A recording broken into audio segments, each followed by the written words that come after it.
des mots à la Oui, fin. ça. Alors, bonsoir tout le monde.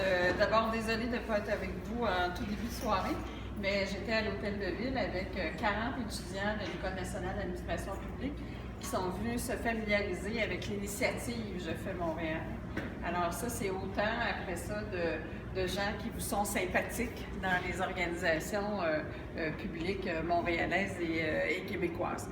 Bien, comme les deux autres soirées qu'on a connues, on peut le dire, Stéphane, il y a quelque chose qui dure et perdure de ces trois soirées-là. C'est d'abord la générosité du point de vue, clairement, parce que vous êtes généreux dans votre point de vue, dans votre participation. Puis deuxièmement, votre désir de faire progresser cette ville-là et le mode écosystème. On se souvient que quand vous étiez au 17 novembre 2014, vous êtes venu comme individu avec un projet et ça s'arrêtait là. Vous n'étiez pas encore dans un grand écosystème montréalais, vous n'en aviez pas conscience nécessairement. Ce soir, vous êtes venu ici et vous êtes nombreux là, au cours de cette troisième soirée-là. Vous êtes venus ici en sachant que vous étiez dans une démarche collective cette fois-ci pour votre projet, mais aussi pour celui des autres et pour d'autres en devenir. Alors nous, au bureau de suivi de Je fais Montréal, avec les collaborateurs exceptionnels qui vous ont été présentés ce soir, bien, c'est sûr que ça nous conforte dans la démarche d'écosystème et ça nous dit que l'OCDE qui croit en nous, 23 chercheurs qui croient en nous, Amplifier Montréal qui croit en nous, qui est représenté par Lindsay Daudier, qui est ici, puis Stéphane Odeur. Bien, et elle est là.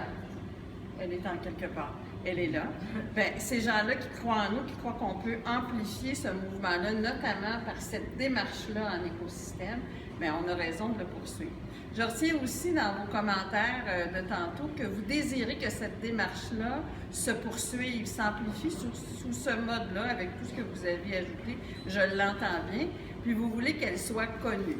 Puis on a posé un geste politique, entre guillemets, pas au sens où je l'ai pratiqué, mais autrement, en choisissant CIBL. Comme porte-voix. Le premier porte-voix pour nous, c'est CIBL. Pourquoi? Parce que c'est une radio qui diffuse des interventions citoyennes depuis de longues années, qui est impliquée dans les communautés et qui fait un travail de fond de rassemblement des citoyens autour d'une voix, des voix qu'elles font entendre, et ça produit des projets par la suite, puis des compétences citoyennes aussi. Alors, c'était pas un hasard qu'on les ait choisis et qu'ils nous aient choisis, parce que c'est un choix mutuel que nous avons fait. Alors, on pense qu'on va pouvoir, après ça, répandre cette bonne nouvelle. Votre prochain rendez-vous, ce ne sera pas qu'un seul. Votre prochain rendez-vous, c'est le 17 novembre prochain. Je compte vraiment sur vous. Nous serons au Complexe des Jardins, dans la grande place du Complexe des Jardins. Vous avez reçu un sauver la date pour ça. Ce que vous avez fait ce soir, vous allez le faire, mais en amplification cette fois-là. Vous serez avec probablement quelques citoyens qui seront parmi les 40 000 qui vont passer au Complexe des Jardins et qui vont venir vous voir parce que le site va être ouvert. Vous allez être regroupés en écosystème. Vous allez poursuivre la conversation à partir de ce que vous avez dit ce soir, accueillir de nouvelles initiatives, frayer avec les gens du Conseil ADN, avec les 23 chercheurs, avec les services de la Ville de Montréal, pour continuer votre conversation et surtout poser des actions et peut-être concrétiser des appels à la collaboration. C'est probablement ça qu'on va commencer à travailler de façon plus précise. Par la suite, le projet du bureau de suivi, c'est de partir de cette intention-là. À la troisième rencontre sur 4, on est capable maintenant de se dire que l'intention que vous avez, ce que vous avez manifesté comme désir de travailler en petits groupes comme ceux-là, bien là, on va le supporter, mais pas tout seul. On va le supporter avec des acteurs montréalais, on va l'appuyer avec des acteurs montréalais et québécois qui vont pouvoir vous aider davantage et surtout accueillir de nouvelles initiatives. Puis on va se revoir probablement pour un grand appel à la collaboration, pas en 2017 parce que c'est le 375e, mais très certainement en 2018 si tout le monde est d'accord et qu'il y a un consensus assez fort au sein de la communauté Je fais Montréal pour que nous le fassions. Mais pour que ce soit un succès, vous avez un devoir à faire, clairement. En plus d'être présent, mais c'est aussi d'amener du monde. Il faut qu'on élargisse notre cercle. Nous nous aimons beaucoup entre nous, qu'on se trouve bien fin, c'est correct. Mais il faut que d'autres nous aiment autant, puis qu'on puisse travailler avec ces gens-là, des gens qui n'ont pas été là à Je vois Montréal, qui ne sont pas encore dans la communauté Je fais Montréal comme vous l'êtes, puis qui auraient intérêt à vous accompagner ou accompagner d'autres écosystèmes. Faites-vous ce devoir-là de recruter au moins 2 ou 3, voire 5 personnes qui vont être là pour venir discuter avec nous. C'est un après-midi, ça se termine par un cocktail reconnaissance qui va être un cocktail surprise là, pour une reconnaissance de quelques-uns d'entre vous. Alors donc, vraiment, là, je compte sur vous pour que vous puissiez faire cela. Vous savez, c'est populaire, Je fais Montréal. Hein? Après, depuis 2014, là, on arrive à 2 ans. À ce 2e anniversaire-là, tout le monde avait prédit que ça s'essoufflerait. L'année passée, on me disait ça.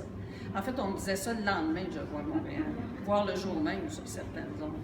Mais après 1 an, on disait, ouais, mais ça a duré 1 an, mais là, 2 ans, là, ça va s'essouffler. Mais en 24 heures, peut-être 40, mais seulement sur un Sauver la date, il y a eu 200 inscriptions à Je fais Montréal. C'est vous dire que ça ne s'essouffle pas, que les gens ont le désir d'être dans cette communauté-là, dans cet esprit-là. C'est pas une secte, quand même. C'est pour ça qu'il faut l'ouvrir. C'est pour ça qu'il faut l'ouvrir, pas que ça en devienne une, et qu'on ne soit qu'entre nous. Alors vraiment, je me fie sur vous. Je vous remercie encore énormément, puis je remercie ceux qui vous accompagnent. Ils vous ont peut-être été présentés, mais les gars et les filles de Unison, les collaborateurs du bureau de suivi, Jocelyn Bourbonnais, Thibault Timmerman et puis Jean Savard, que vous connaissez, vous appellent régulièrement. Les gens, bien sûr, d'Amplifier Montréal, les gens de Credo qui ne sont pas ici, je pense, ce soir. Marie est là. Marie est là de Credo, là, et il loge ici à la gare. CIBL, je les ai nommés. Et tous ceux, pardon, la ruche. Sophie, elle est où? Elle est là. Elle est là. Qui est un gros bain, Je fais Montréal, hein, Sophie? C'est un gros bain, mais j'ai hâte que vous plongez tout dedans. Nous, on est très contents, vous savez, de la part de la ruche chez nous, parce qu'on sent que là, on prend une autre vitesse avec la ruche, puis un autre angle pour travailler. Une autre possibilité complémentaire. C'est ça, une autre possibilité complémentaire avec déjà une expérience qui était de Québec, mais qui va être montréalisée à partir du moment où vous êtes avec nous. Et puis l'ensemble des services de la ville qui sont pas ici, il y avait peut-être des représentants de PME Montréal ce soir. Bon, ben oui, c'était pour le dire, Frédéric Bélair-Bonnet, qui pour moi est quelqu'un de très important au bureau de la ville intelligente, puis qui croit à la participation citoyenne comme pas une. Alors vraiment, on est choyé d'avoir beaucoup de gens qui sont autour de nous.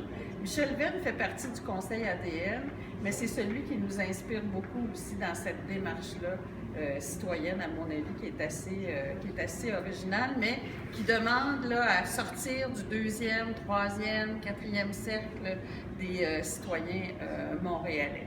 Alors sur ça, je vous souhaite une bonne soirée. Comme le dit souvent Stéphane, il reste du temps pour réseauter, pas trop.